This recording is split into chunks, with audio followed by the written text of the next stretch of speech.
everybody, welcome to another video. So today we're having a little look at the Astro Europro, also sold under the Star brand name. I think you'll find if you're in Australasia, so Australia and New Zealand, etc., these are sold under a Star brand name, which is, I think, the actual parent company or the brand of the parent company. But they're a Taiwanese gun.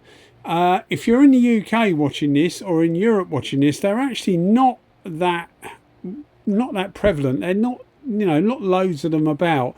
But fortunately for you people in the UK anyway, you can actually buy these things on Amazon, which is where I got them from. They come from the US, but on Amazon UK you can buy them and they just ship them over.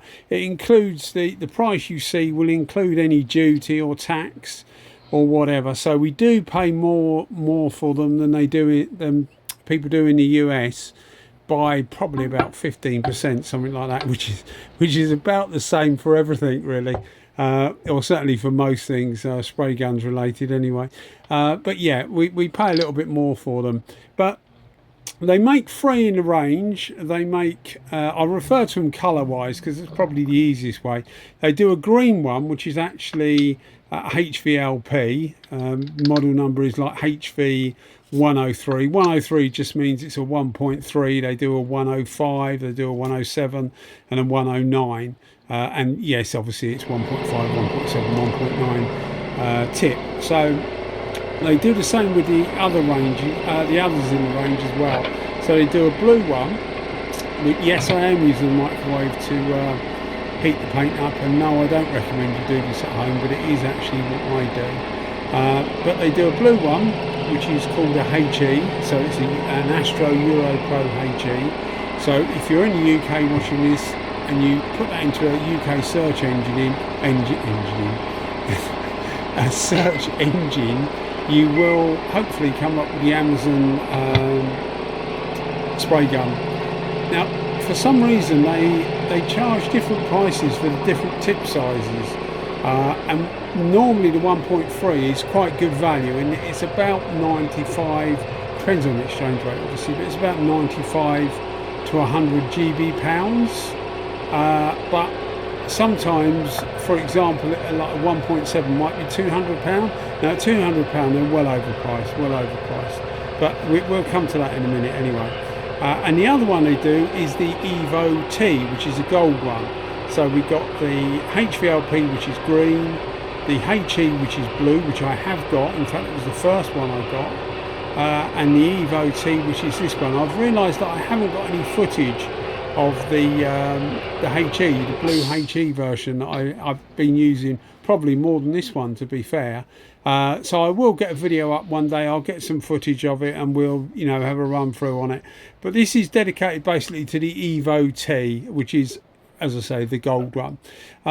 So one of the things I normally try and do a little bit of research when there's other guns in the range. I try and do a little bit of research on the guns so that I can give you a little bit more information. And trying to research these has actually been really frustrating, and it is frustrating because, and I can only presume it's the manufacturer just not providing the correct details, but they're giving you, I mean, I'm coming up with like 285 grams for the Evo T, which is this one, which it isn't. It's about 400, something like that. I have got a brass adapter on it, but even without that, it's still up at 400. It's not as light as people say. They're quite physically small, so they are quite light. But yeah, and some are saying 3.85, which is much more in the ballpark. And the air consumption figures are totally all over the place. So whoever writes the various information sheets for these guns really needs to get a grip and do it properly, because they are absolutely all over the place. So I can tell you what I found on the HE and the Evo T, which is this one here, but I can't tell you the HVLP. But I mean, some of the things I've seen on the HVLP say 8.5 to 9 CFM. It's not going to be. It's going to be about 13 and a half CFM. even at a low pressure, it's still going to be that sort of measurement. But I haven't got one, so I can't actually say. But going to the Evo T, which is this one here, and having, as I said, the HE, which is the blue one, if you're going to buy just one, in fact, I would suggest you bought just one, and it would definitely be the blue one, because the blue one uses less air than this and produces, in my opinion, a better, easier finish. This one is quite good for base coat, probably a bit better than the blue one, the HE version, but for clear coat, the HE version is much better. It flows more material. This is a 1.4 and the HE I've got is a 1.3, and in 1.4 this flows less material than the HE version, and this uses more air as well. One of the things they say, and again the information is quite sketchy, but one of the things they say about this is that it should use lower pressure. Now I was reading that it's supposed to be about 22, 23 psi, maybe even a bit less. Some information says it should be able to be used competently at 18 psi. And what I use 1.4 bar, which is about 23, 24 for base coat, which you see now, and it works perfectly well for that. You don't need the pressure high. But if you're going to do clear coat, which we do clear coat a bit later in the video, you will need the pressure higher. I actually used it on 1.8 bar, which is about 26 psi, and it actually did quite a good job. But if you consider that this was effectively done in 3 stages, because I had to put a white base coat on first, which I actually used the DeVilbiss HD. If you look back earlier in the video, you'll see it on the side. So I did the white with the DeVilbiss, the Advanced HD, which I've only had the last few months or so. And then I'm using, it's got a heavy pearl pigment in it, and for some reason you'll see that it can't, because the pearl pigment is so, there's so much of it in the actual mix, it comes up silver for some reason. You see the silver line, which obviously isn't there, as you can probably guess, but it's just the way the light catches it and the way the camera's showing it. But there is no there's no silver patches in this. It's just the way the camera catches it, really. Temperature was about 18 degrees Celsius, so I did warm the paint up, as I said, or as you saw, in a microwave. And as I say again, don't do that because I'm sure it's not recommended, but it's what I do for about 10 seconds per 100 millilitres, and it just helps the paint to go off quicker, and the quicker it goes off, the less chance you've got of getting nibs, really. It seems to work really, really well. And even if you were doing bigger areas, I don't see any reason why you wouldn't want to do it. Obviously, if the weather's quite warm, you wouldn't need to do it, and you wouldn't want to do it because it'd be drying too quickly then. But yeah, certainly it's what I do, and you'll see I do it with the clear coat as well. But one of the things with this gun, if you look at the air holes on the cap, and when I do a thing on the blue one, I'll show you the differences in the caps before I start doing the spraying, so that you can get an idea of what the differences are. But the air holes in this one, the Evo T, are quite a bit bigger. In fact, one of them is quite a bit bigger. The other one's nearly the same size as the HE, and that's why it uses more air. Now, normally things like the wider 4L. And some of the Iwata low pressure ones, the LPH 400, some of those guns have quite big air holes in the cap, and that seems to help it run at a lower pressure. But I didn't find, as I say, with the base coat, it came out absolutely fine. And you don't need base coat ultra flat anyway, but on the clear coat it did seem to struggle. As I say, you'll see at the end, or again, I say it quite often, if I am boring you, then stick to the end, because you will see like the completed paint job. But when it comes to the clear coat, which you'll see in a minute, I found that this gun struggled compared to the blue gun. It struggled, and I will do a like, you know, my normal, you know, the same panel or the same pair of panels, and we'll do them together, and hopefully you'll see the difference in speed, etc. Because this doesn't seem to put out a lot of material, considering it's a 1.4. It does quite a good job. If you had this on your own, you would think it, you know, it had done quite a good job. But because I've used the HE, I realised that this seemed to be a bit of a struggle. I mean, here's the base coat. You can see lovely finish, considering it's actually over a another base coat anyway.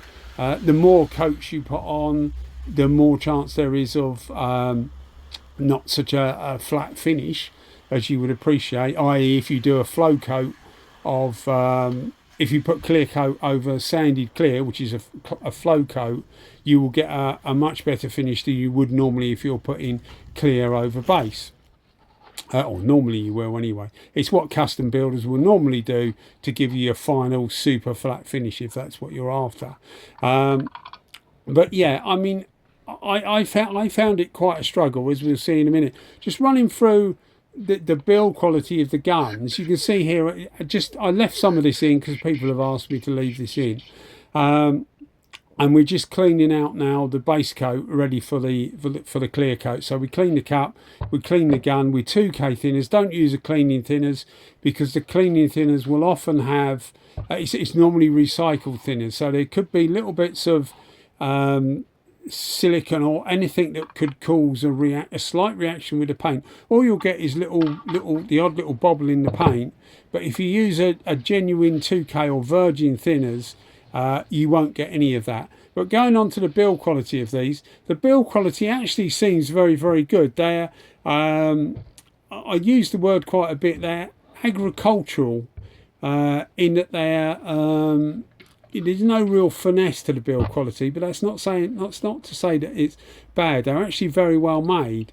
They're more like I would the finish is not quite as good, but I would put them in the same sort of boat as a Segola, except for one Segola, which I will do a video on, which is the 475, which has been not too good at all really. But I will do a separate video. That's not what this is about. But most of the Segola guns seem to be, you know, very well made, quite heavy for what they are. Over-engineered is probably the word I'm looking for, and I would say this is very similar. So I expect it to give, you know, years of reasonably trouble-free life. There's no real finesse about them. As I say, they just feel like they're built to do a job, and they do that job quite well. Where they compare to like Chinese guns, bear in mind I'm aware that Taiwan isn't China as such, so where do they come as far as Chinese guns? Well, they're definitely better than things like the NVE and the GTI Pro Light copies you see everywhere. They're definitely better made than that, but they're not as well made as these Porpish guns. You'll see, I'll try and remember to put a link in the description, but there's some guns I've had from China recently that are definitely a notch up, and these don't seem as well made as those, although, you know, neither of them should give trouble. So it's not to say that one's going to fall apart. It's just the fit and finish doesn't seem quite as good on these, but they're certainly very good value for money. I actually only paid for this about £74, and it's the only reason I bought it, because I already had the blue one. And I did wonder a bit about what this was like, because this was supposed to be better for base coat, and I just wanted to try the two. And you know, like Amazon send things through on your email, etc. And they sent this thing through, and it came up like 20% off. And the pound was at about 125 to the dollar at the time, I think, something like that. It's a bit more now, but it was about 125 to the dollar. So I clicked on the link, as you would do, and went over, and it worked out it was going to cost me about 74 GB pound all in. And I thought, well, at that price I might as well have it, just so that I can compare it for you guys, and you know, see what it's like compared to the HE. But as I say, having used a pair of them, the HE, if you're going to buy just one gun, I would certainly buy that one over the Evo T.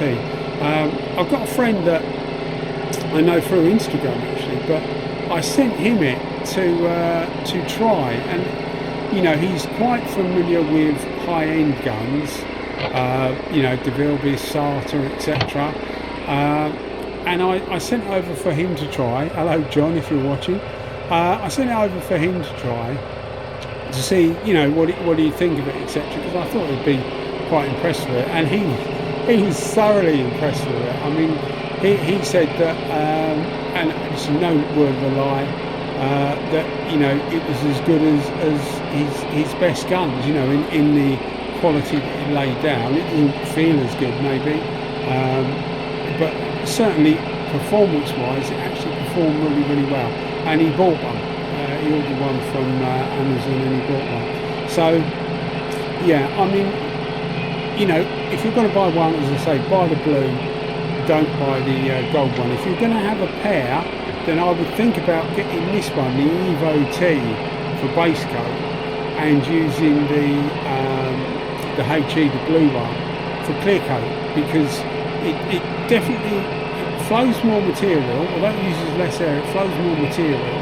It uses more material. That's one of the things with this gun, is it does save some material, and that is the idea of it really. You need to hold it a little bit closer than you do the blue version, the HE version.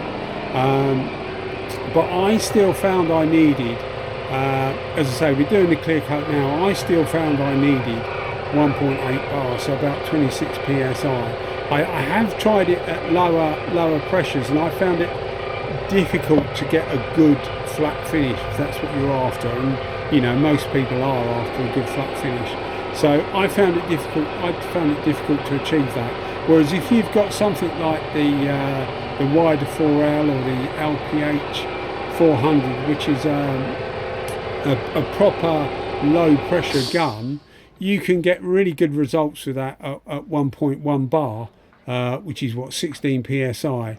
Maybe for clear coat you want to take it up to 1.3 psi. Yeah, that'd be nice, wouldn't it? 1.3 bar, so about 20 psi. And I've used this, as I said, I've used this at that sort of pressure, and it really can't produce a good finish. You see there, it's a nice fan. It does give a nice fan pattern, but it doesn't flow loads of material. Now, I made a decision. I was originally going to use U-Pol clear coat, which is U-Pol 2081, which is known as a production clear. But I chickened out a bit really, because I knew that it was going to find it difficult to get a good finish, because the U-Pol likes to be put on. It likes to have quite a lot put on, because it doesn't flow out. There's not a lot of flow in it. So you need to put it on spray for the finish virtually, you know, because there isn't much movement afterwards. Whereas what I did was I knew that it wasn't going to work with this, because I would have needed the pressure higher, and it's just not the same amount of material coming out. It would have had to have been really slow process. So I chickened out a bit, and I went for the Capsi 6030, which you can put on a thinner layer, and it flows out better. I mean, it's a much better clear coat than the U-Pol really. The reason I use the U-Pol a lot is because I've used it for years. You can get quite a good finish with it. And for you guys watching the videos, it's more comparable. You know, if you see something that looks really, really nice and shiny, and you think to yourself, oh, that gun's brilliant, and then you see something that's not quite as good, and you think that gun's not so good, it's not actually the gun, it's the clear coat. I do try and tell you that, but I appreciate people got busy lives, etc., and they don't always watch all the video. So yes, I did cheat. I used the Capsi 6030, which I knew would give this gun a much better chance, and if you see the end results in a minute, it actually did a very good job in the end. So 26 psi, or 1.8 bar, which is about 25. Yeah, it's almost 26 psi. Seems to have this gun working really well, but it does use more air at that pressure than the HE does at 2 bar. Although, as I say again, if you look at some of the stuff on the Astro website, it's just totally wrong. I mean, the stuff is all over the place, and you do get websites that are wrong sometimes. In fact, I messaged Meiji about 3 or 4 months ago to tell them that one of the on their WB 2.0, which is their finer force gun, they had the what did they have? I can't remember what they had. They had something wrong. They had the pressure wrong or something, the pressure that it works at. I can't remember what it was now, but I knew what it was. And they didn't have it right on the website, so I messaged them, and to their credit, they changed it within an hour of getting the message. Bear in mind we're on totally different time zones as well. So manufacturers do get it wrong, and I had a problem with A&I once where they got the 2 pressures they show for the 2 gauges, the onboard gauge and the gauge at the bottom of the gun. They actually got them wrong way round. Whereas you should have a lower pressure on the gun than you do at the bottom of the gun. They actually showed it the other way around. So they do make mistakes, but the Astro website is absolutely full of mistakes. So if you're like pinning your hopes on the air consumption, etc., given in on their website, don't do that. Listen to videos like this and other people making their videos, because the Evo T uses more air than the HE, the blue HE, and you will need even more air because you need a higher pressure than they say you actually need for it. But anyway, as you can see, good fan, well built spray gun, just overshadowed by its blue brother really. But these are the final results, and you can see the pearl in this, because you can see it, hopefully you can see it coming through, which is why I wanted to put it over a white, because you get more of the pearlescent effect coming through if it's under over a white background, primer or base coat, whatever you're doing, but over a white rather than a darker colour. And as we go to the other side, you will see that it actually goes quite dark, like a dark cherry, and it's simply because the sun's not bringing out the silver effect of the pearl. But as you can see, you know, this hasn't been touched. This is purely off the gun, and it gives a good finish. Anyway guys, thanks for watching as always. Cheers, bye bye.